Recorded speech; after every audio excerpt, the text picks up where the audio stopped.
챕터 1 돌보미를 시작하다. 새벽 5시 순자는 작은 원룸에서 눈을 떴다. 남편이 세상을 떠난 지 벌써 3년. 혼자 남은 그녀에게 하루하루는 버텨내야 할 시간이었다. 오늘부터 새로운 돌보미를 시작하는 날이었다. 거울 앞에 선 순자의 얼굴에는 71년을 살아온 세월의 흔적이 깊게 새겨져 있었다. 회색빛 머리를 단정히 빗어 넘기고 깔끔한 앞치마를 두르며 마음을 가다듬었다. 이제 71살. 이 나이에 남의 치비를 하게 되다니. 순자는 작은 한숨을 내쉬었다. 하지만 이내 고개를 저으며 마음을 다잡았다. 살아가려면 어쩔 수 없는 일이었다. 복지관에서 받은 주소를 확인하며 찾아간 집은 깔끔한 아파트 단지 안에 있었다. 15층짜리 고층 아파트를 보니 안정적인 중산층 가정임을 알 수 있었다. 순자는 이런 환경에서 일할 수 있다는 것에 안도했다. 12층 1205. 문 앞에 서서 한 번 더 음매를 다듬고 초인종을 눌렀다. 네, 돌보미 선생님이시죠? 들어오세요. 문이 열리자 30대 중반쯤 되어 보이는 여성이 나타났다. 깔끔한 원피스에 단아한 인상의 소영이었다. 안녕하세요, 김순자입니다. 순자는 정중히 인사했다.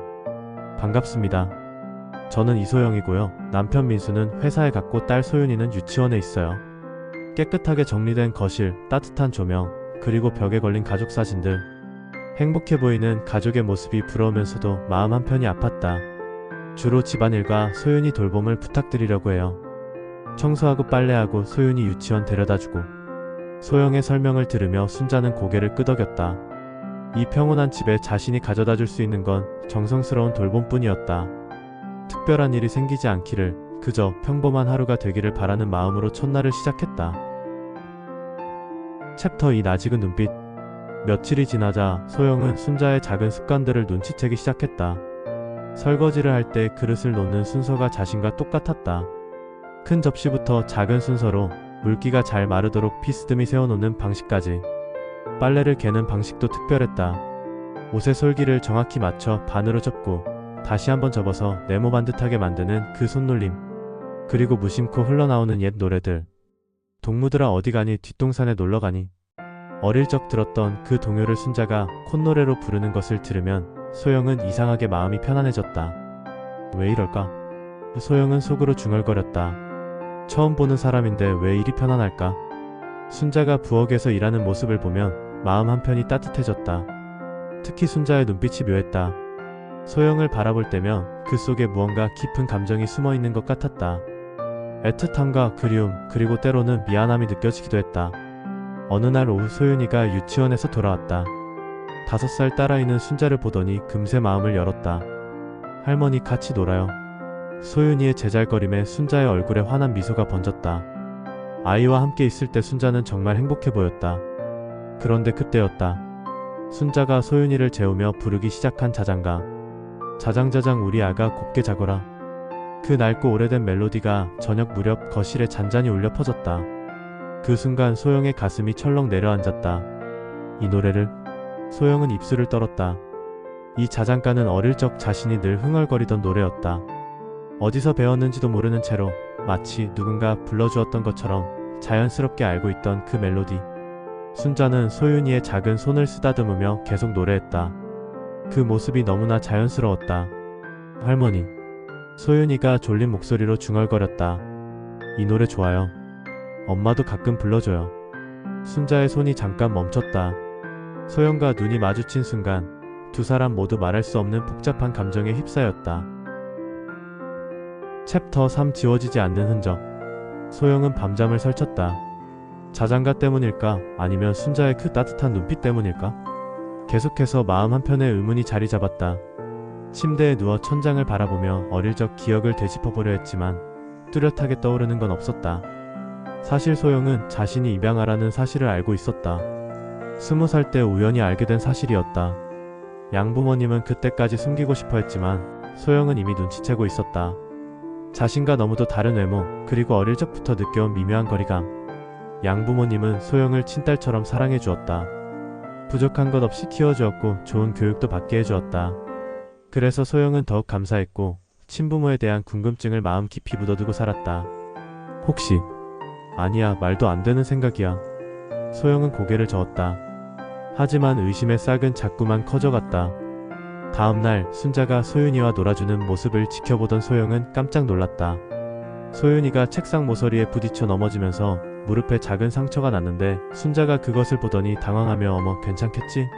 상처가 깊지 않아서 다행이야 하고는 잠깐 멈칫했다. 그리고는 이 작은 흉터 혹시 아물고 나서도 자국이 남을까? 하며 걱정스럽게 바라보는 것이었다. 흉터? 소영의 심장이 빠르게 뛰기 시작했다. 소윤이 무릎에는 태어날 때부터 있던 작은 점 같은 흉터가 있었다. 콩알만한 크기의 옅은 자국으로 가족도 자세히 보지 않으면 모르는 작은 상처였다. 그런데 순자는 어떻게 그것을 알고 있을까? 할머니, 어떻게 소윤이 흉터가 있다는 걸 아세요? 소영의 목소리가 떨렸다. 순자는 당황한 듯 말을 더듬었다. 그냥 아이들이 다들 그런 게 있잖아요. 별거 아닌. 하지만 소영은 알 수 있었다. 순자의 시선이 자신의 왼쪽 어깨 부근을 향하고 있다는 것을. 그곳에는 어릴 적 화상으로 생긴 작은 흉터가 있었다. 옷으로 가려져 보이지 않는 오직 가족만이 알 수 있는 흉터. 이런 일이 있을 수 있나?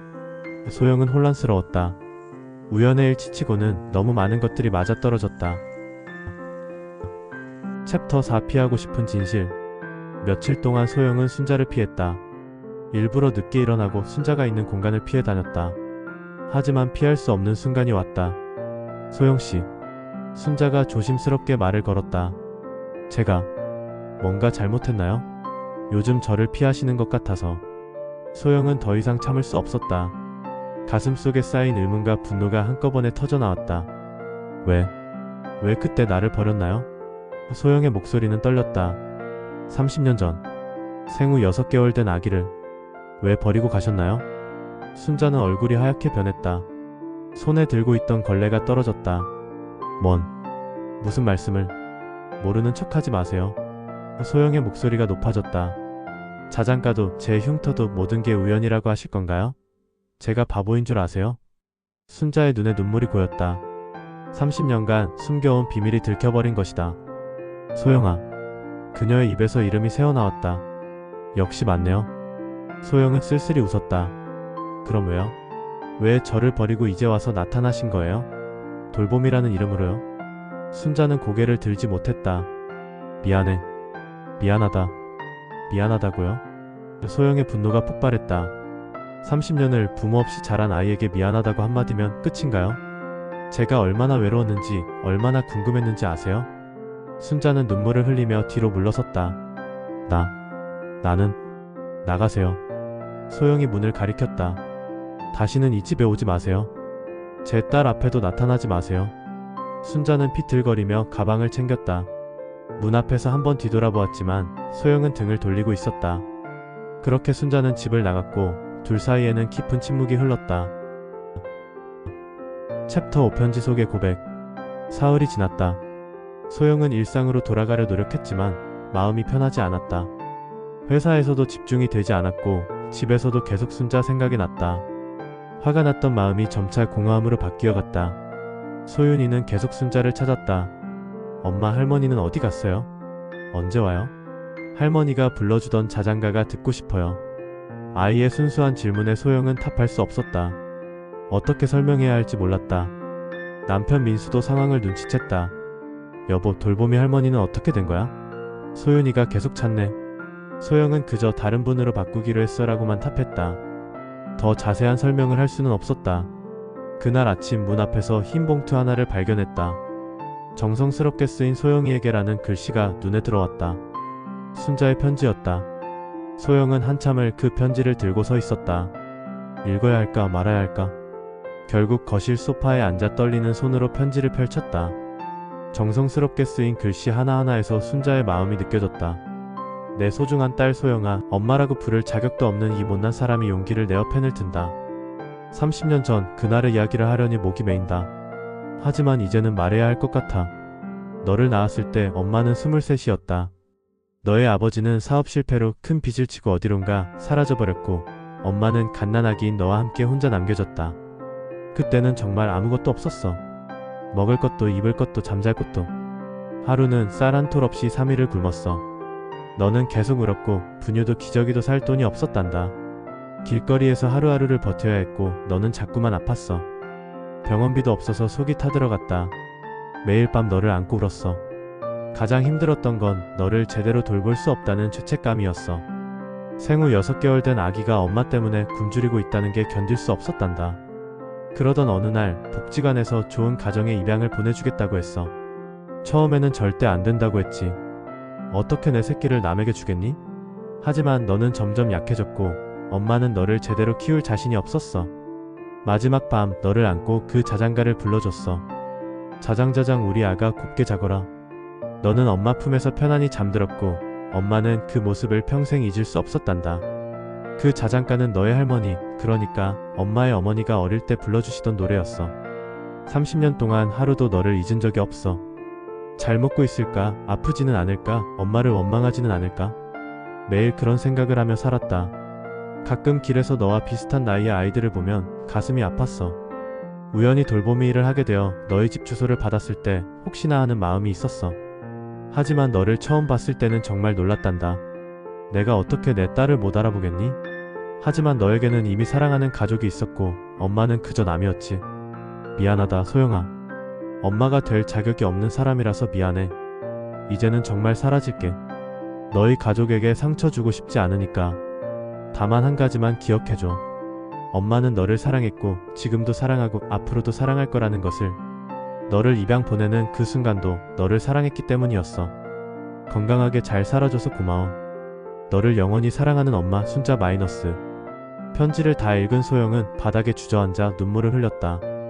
30년간 품고 있던 원망이 슬픔으로 그리움으로 바뀌어갔다. 챕터 6 달의 눈물. 그날 밤 소영은 잠들지 못하고 편지를 계속 읽었다. 읽을 때마다 마음이 달라졌다. 처음에는 분노했던 마음이 점차 슬픔으로 그리움으로 변해갔다. 23세 어린 나이에 혼자 아이를 키워야 했던 순자의 심정을 상상하니 가슴이 아팠다. 편지에 적힌 내용들을 하나씩 떠올려 보았다. 길거리에서 굶주리며 지냈다는 이야기, 분유와 기저귀도 살 수 없었다는 절망, 그리고 아픈 아이를 병원에 데려갈 수 없었던 무력감. 그 모든 상황들이 소영의 마음을 무겁게 짓눌렀다. 엄마. 소영은 작게 중얼거렸다. 30년 만에 처음 불러보는 단어였다. 입 밖으로 나온 그 한마디가 낯설면서도 그리웠다. 그때 소윤이의 방에서 작은 소리가 들렸다. 소윤이가 잠꼬대를 하고 있었다. 할머니. 자장가. 잠든 아이도 순자를 그리워하고 있었다. 왜? 무서운 꿈이라도 꿨어? 소영이 소윤이 방으로 들어갔다. 아니요. 할머니 생각이 나요. 소윤이는 눈을 비비며 일어났다. 할머니가 불러주던 자장가가 좋았어요. 자장자장 우리 아가. 이거요. 엄마도 가끔 불러주지만 할머니가 불러주는 게 더 좋았어요. 소윤이의 작은 목소리로 들려오는 자장가. 그 순간 소영은 깨달았다. 그 자장가는 자신도 모르게 알고 있던 노래였다. 어릴 적부터 자연스럽게 흥얼거렸던, 마치 누군가 불러주었던 기억처럼 남아있던 그 멜로디. 엄마 왜 울어요? 소윤이가 소영의 뺨을 만졌다. 그냥. 엄마도 그 할머니가 그립구나. 그럼 할머니 다시 오시라고 해요. 소윤이가 할머니한테 전화할까요? 5살 딸아이의 순수한 말에 소영은 미소를 지었다. 아이는 어른들의 복잡한 사정을 모른 채 그저 사랑하는 사람을 그리워할 뿐이었다. 소윤아, 할머니가 어떤 분인지 알아? 좋은 분이에요. 소윤이한테 과자도 주시고 재미있는 이야기도 해주시고 따뜻하게 안아주시고. 그리고 할머니 손이 정말 따뜻해요. 엄마 손처럼요. 소윤이의 말을 들으며 소영은 생각했다. 혈연이 무엇인지, 가족이 무엇인지. 30년간 자신을 그리워해온 순자와 그 순자를 진심으로 그리워하는 딸 소윤이. 그리고 편지를 읽고 나서 마음 한편에 자라나는 어머니에 대한 그리움. 이 모든 것이 피할 수 없는 인연이라는 것을, 어쩌면 운명이었을지도 모른다는 생각이 들었다. 엄마, 할머니 언제 와요? 소윤이 할머니 보고 싶어요. 소윤이의 질문에 소영은 결심했다. 이제 용기를 내어야 할 때였다. 분노와 원망보다는 이해와 용서가 필요한 때였다. 그리고 무엇보다 가족이 되어야 할 때였다. 챕터 7 다시 만난 자리. 다음날 아침 소영은 복지관에 전화를 걸었다. 긴장된 목소리로 순자의 연락처를 물어보았다. 담당자는 개인정보라며 처음에는 알려주기를 망설였지만 소영의 간절한 부탁에 결국 전화번호를 알려주었다. 한참을 망설이다가 순자에게 전화를 걸었다. 신호음이 길게 울렸다. 혹시 받지 않으면 어떻게 하지? 소영의 가슴이 두근거렸다. 여보세요? 순자의 목소리는 쉰 듯했다. 며칠 동안 울었던 것 같았다. 저 소영입니다. 소영의 목소리도 떨렸다. 전화기 너머로 순자가 놀라서 숨을 헐떡이는 소리가 들렸다. 소영아. 소영아가 왜? 순자는 제대로 말을 잇지 못했다. 편지 읽었어요. 소영이 조심스럽게 말했다. 집으로 와주실 수 있나요? 할 얘기가 있어요. 정말 괜찮겠니? 또 상처받을까봐. 순자의 목소리에는 두려움이 섞여 있었다. 괜찮아요. 와주세요. 1시간 후 순자는 조심스럽게 문 앞에 섰다. 며칠 사이에 더 야위어 보였다. 눈이 부어있고 옷도 평소보다 단정하지 못했다. 소영은 문을 열고 그녀를 바라보았다. 원망하고 싶었지만 지금은 그보다 다른 감정이 앞섰다. 들어오세요. 거실에 마주 앉은 두 사람. 오랜 침묵이 흘렀다. 순자는 고개를 숙이고 있었고 소영은 그런 순자를 바라보며 마음을 정리했다. 소영이 먼저 입을 열었다. 편지 읽었어요. 순자는 고개를 들지 못했다. 미안해. 정말 미안해. 30년 전 일을 이제는 이해해요. 어쩔 수 없었다는 것도. 소영의 목소리는 차분했다. 23의 나이에 혼자 아이를 키운다는 게 얼마나 힘들었을지. 하지만 여전히 아픈 건 어쩔 수 없어요. 그래. 당연해. 내가 못난 엄마였어. 그런데 궁금한 게 있어요. 소영이 순자를 바라보았다. 정말 우연이었나요? 우리 집에 돌보미로 오신 게?